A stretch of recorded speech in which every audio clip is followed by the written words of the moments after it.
Dengan gaya hidup minimalis, kita jadi lebih mudah bersyukur, kita juga bisa tidak terlalu banyak dibebani oleh banyak barang, tapi kita boleh hidup dengan apa yang kita butuhkan aja gitu. Jadi kita juga lebih punya banyak waktu, tenaga, dan pikiran untuk hal-hal yang kita anggap penting dalam hidup kita. Intinya, gaya hidup minimalis ini mengajarkan kita untuk kita bisa mencukupkan diri kita dengan apa yang ada pada kita. Halo, nama saya Gloria. Channel ini cerita tentang lifestyle and self-development.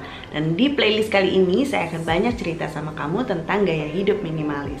Apa itu gaya hidup minimalis? Kamu bisa cek dulu di video yang ini. Di sini saya cerita tentang apa itu yang disebut dengan gaya hidup minimalis. Dan kali ini saya mau cerita nih kenapa saya memilih gaya hidup ini.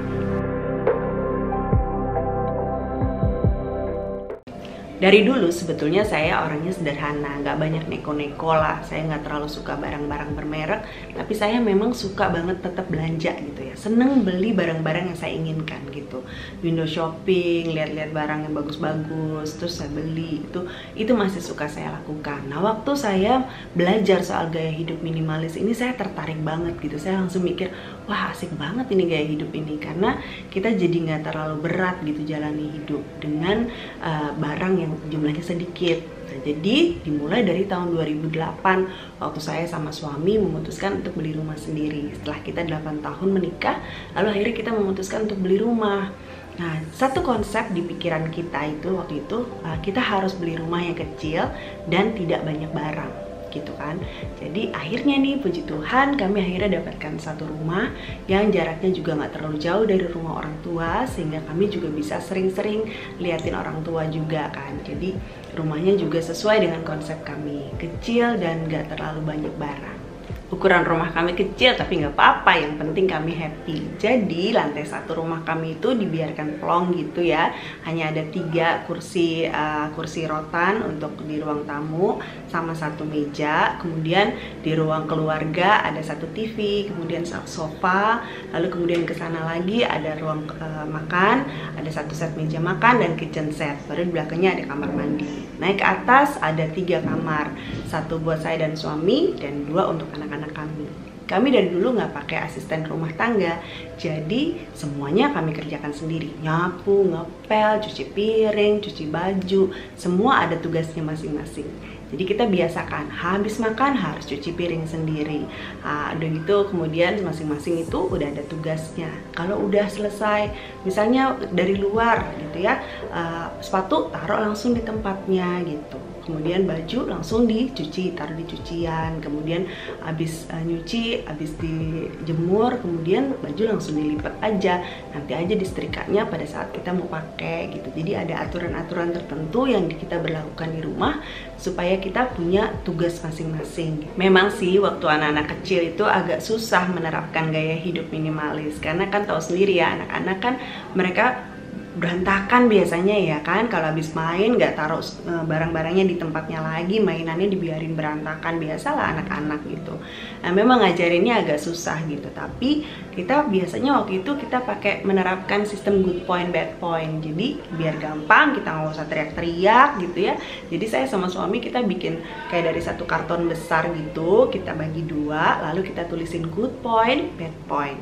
Nah, habis itu baru kalau seandainya anak mau membereskan mainannya setelah selesai main, kita kasih good point. Kalau mereka sembrono nggak mau beresin mainannya, kita kasih bad point. Nanti setelah dan nggak cuma berlaku untuk beresin mainan aja, tapi segala sesuatu yang mereka lakukan lah gitu. Kita ajarinnya pakai itu. Setelah 3 bulan good pointnya nanti kita hitung.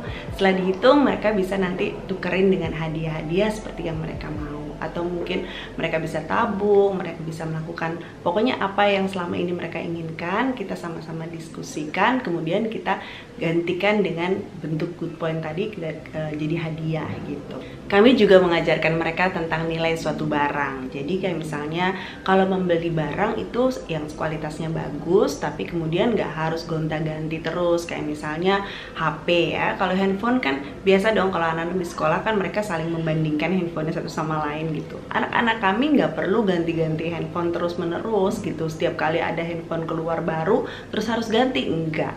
Kami menekankan sama mereka nih, handphone itu untuk komunikasi aja ya, jadi nggak boleh ganti-ganti terus. Kalau masih bisa dipakai nggak perlu diganti gitu. Dan mereka ngerti banget, anak-anak sampai hari ini pun mereka tahu bahwa mereka nggak harus terus mengikuti tren, nggak harus terus mengikuti apa yang teman-temannya punya gitu. Jadi mereka mencukupkan diri mereka dengan apa yang ada pada mereka. Nah, lanjut tahun 2014, saya mendengar firman Tuhan di gereja yang betul-betul membuat saya semakin yakin dengan gaya hidup ini. Firman Tuhannya bilang gini, bahwa hidup ini sebetulnya hanya sementara. Kita mampir aja di dunia ini 70-80 tahun. Karena itu kita nggak boleh terikat dengan dunia dengan segala keindahannya. Ini buat saya eye-opening banget.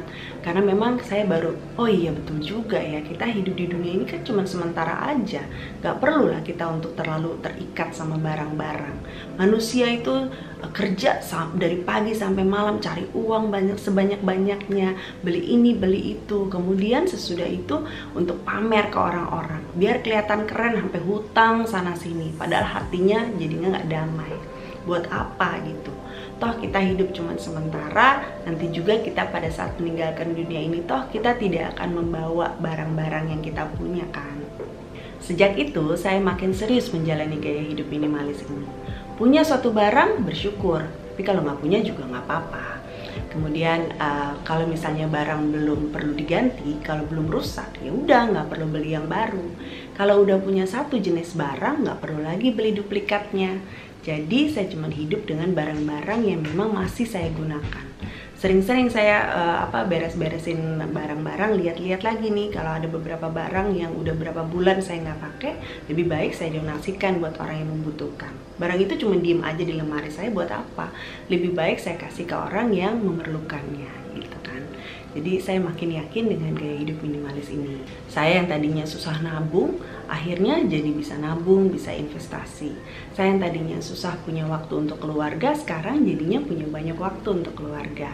Yang tadinya uang yang kita perlukan, yang kita punya itu kita pakai untuk beli barang-barang, lebih baik dipakai untuk liburan juga kan dengan keluarga. Jadi memorinya itu lebih tahan lama gitu. Saya tidak pernah menyesal memilih gaya hidup ini, walaupun sih tidak sempurna sih, karena seorang minimalis yang satu dengan minimalis yang lain itu bisa beda cara jalaninnya. Karena apa yang penting buat seorang yang satu tidak sama dengan yang penting bagi orang yang lain. Jadi yang penting buat saya mungkin nggak sama dengan yang penting buat kamu. Jadi itu bisa beda-beda. Tapi yang penting adalah kita betul-betul melaksanakan segala sesuatu ini karena kita tahu bahwa hidup ini punya nilai. Hidup ini hanya sementara. Buat apa kita punya banyak barang yang cuma menu-menuhin rumah kita yang nggak kepake, tapi kemudian juga sebetulnya bisa kita berikan kepada orang lain. Kita buat apa kita buang-buang uang kita untuk beli ini itu yang sebetulnya cuma kita pakai beberapa kali aja. Lebih baik uangnya kita pakai untuk hal-hal yang lebih penting. Nah, itu kira-kira sharing saya hari ini tentang gaya hidup minimalis yang saya pilih. Nah, bagaimana dengan kalian? Saya berharap video kali ini bisa bermanfaat buat kamu. Oke, thank you ya for watching. Kita ketemu lagi di video-video yang lain. Bye!